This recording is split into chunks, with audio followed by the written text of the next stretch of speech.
Et si je te disais qu'à l'instant où tu décides de te choisir, tout autour de toi commence à se transformer. Les portes s'ouvrent, les bonnes personnes apparaissent, et la vie enfin t'écoute.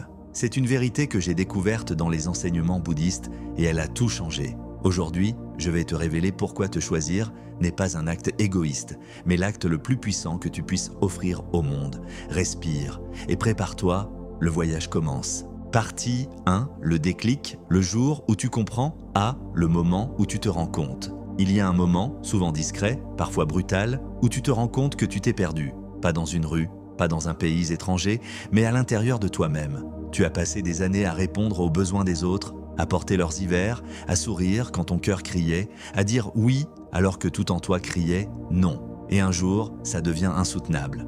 B, la fatigue de l'âme. Tu te réveilles le matin et, avant même d'ouvrir les yeux, tu sens cette fatigue, lourde. Pas celle qui disparaît après une nuit de sommeil, non. Celle qui colle à l'âme, celle qui vient quand on vit en apnée, toujours pour les autres, jamais pour soi. Peut-être que tu es cette personne qui se lève pour préparer, pour organiser, pour rassurer, pour sauver, mais qui au fond se sent invisible. Ou peut-être que tu es celle qui réussit tout, qui brille aux yeux des autres, mais qui s'endort chaque soir avec un vide qu'aucune réussite ne comble.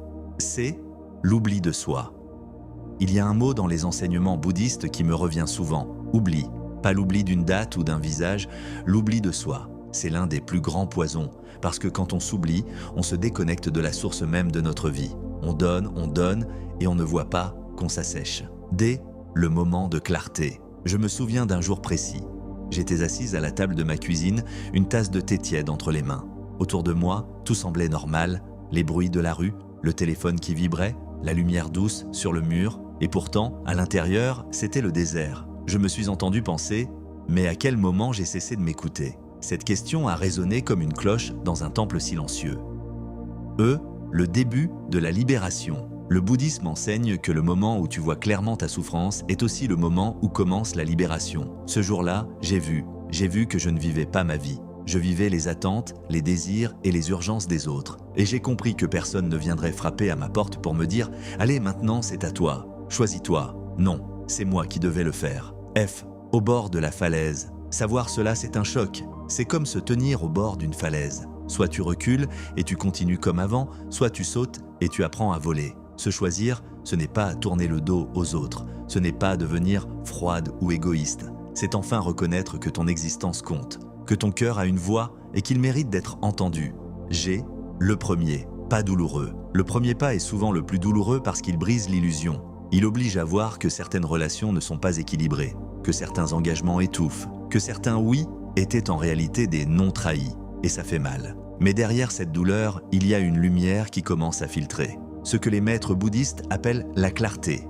H, les bonnes questions. Quand tu laisses cette clarté entrer, tu commences à te poser les bonnes questions. Qu'est-ce que je veux vraiment? Qu'est-ce qui nourrit mon âme? Si je me choisissais aujourd'hui, que ferais-je différemment? Et c'est là que tout change. Car à partir du moment où tu reconnais que tu t'es oublié, tu peux décider de te retrouver.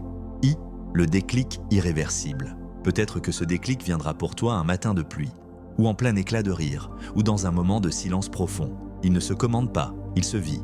Mais quand il arrive, il est irréversible. Tu réalises alors que te choisir est le début de toute transformation. C'est le premier pas vers une vie où ce que tu portes à l'intérieur commence enfin à fleurir à l'extérieur. Et même si la route est inconnue, tu sais que c'est la bonne. Partie 2. Ce n'est pas de l'égoïsme, c'est de l'amour à ce qu'on nous a appris.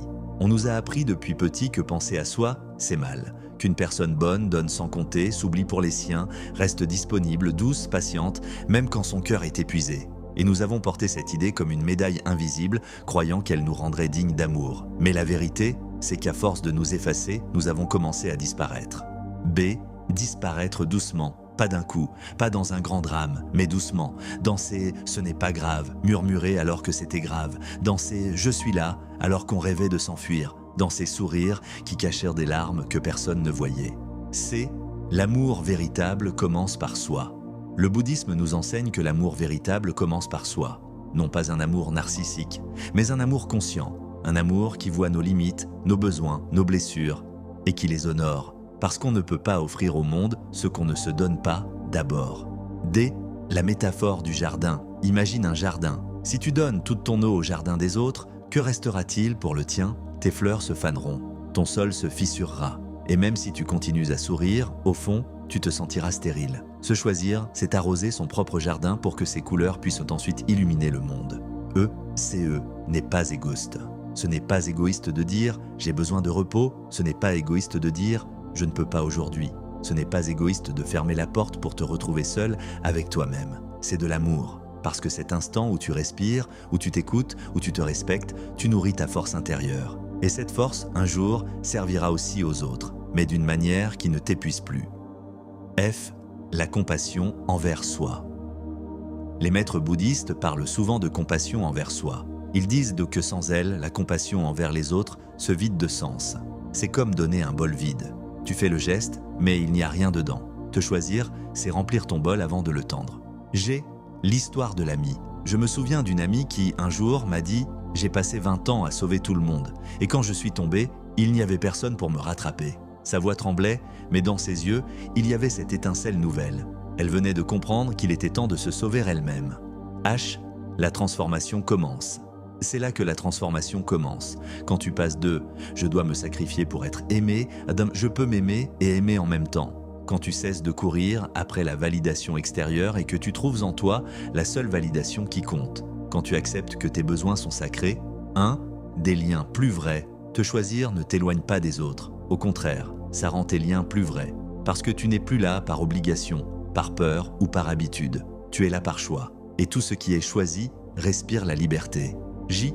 Écoute la petite voix. Alors, si un jour tu ressens cette petite voix qui dit « Et moi dans tout ça », ne l'étouffe pas. Écoute-la. Elle ne te demande pas de tourner le dos au monde.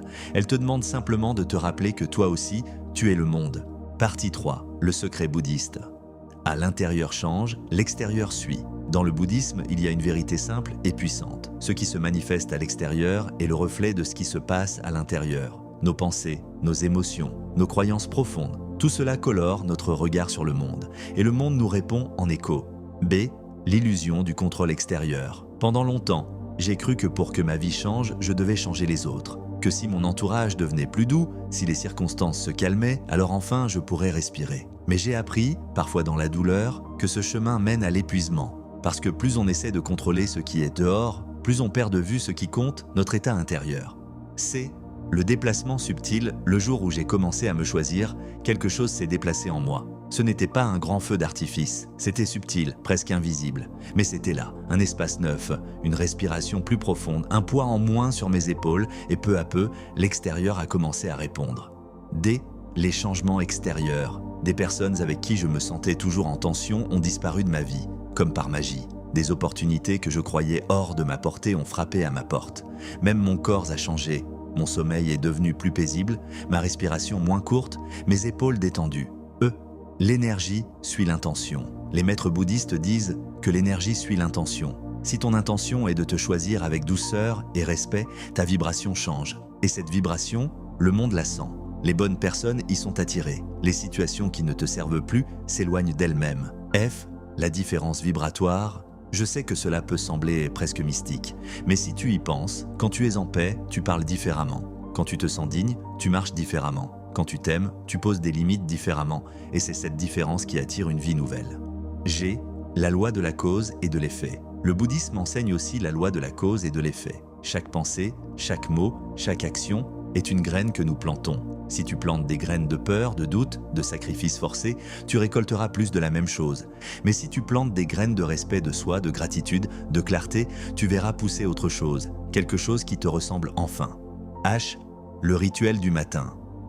Un maître m'a un jour confié un petit rituel pour se choisir chaque matin. Il m'a dit, avant de te lever, pose une main sur ton cœur et demande-toi, comment puis-je me choisir aujourd'hui? Puis écoute, peut-être que ce sera un nom que tu n'osais pas dire, une heure pour toi, une marche seule dans la nature, peu importe. L'important, c'est d'agir en accord avec cette réponse. 1. Les effets du rituel. J'ai commencé à le faire. Et chaque jour où j'écoutais vraiment cette réponse, quelque chose changeait dans ma journée. Les tensions s'adoucissaient, mes décisions devenaient plus simples et j'avais l'impression que la vie conspirait doucement pour m'aider. J. Le secret révélé, c'est ça. Le secret, changer en toi ce que tu espères voir changer dehors. Pas pour plaire, pas pour prouver, mais parce que ta paix intérieure est ton vrai pouvoir. Alors, avant de chercher à transformer le monde, commence par te regarder avec tendresse. Fais de ton cœur un lieu sûr, un lieu où tu peux toujours revenir. Parce qu'à partir de là, tout devient possible. Partie 4. Le nouveau chemin, ta vie t'attend. A. Le territoire inconnu. Quand on commence à se choisir, on entre dans un territoire inconnu. Il n'y a pas de carte, pas de guide précis, seulement une direction, vers soi. Et cette route, aussi belle soit-elle, demande du courage. B. Les doutes du début. Au début, il y a des doutes, des voix intérieures qui chuchotent. Et si c'était égoïste? Des regards qui questionnent, parfois qui jugent. Tu as changé? Oui, tu as changé parce que tu refuses désormais de vivre à moitié. C. Quitter l'ancien. Se choisir, c'est accepter de quitter certaines habitudes, confortables mais toxiques. C'est fermer la porte à ce qui ne résonne plus, même si c'était familier. C'est parfois marcher seul, mais jamais se trahir. D.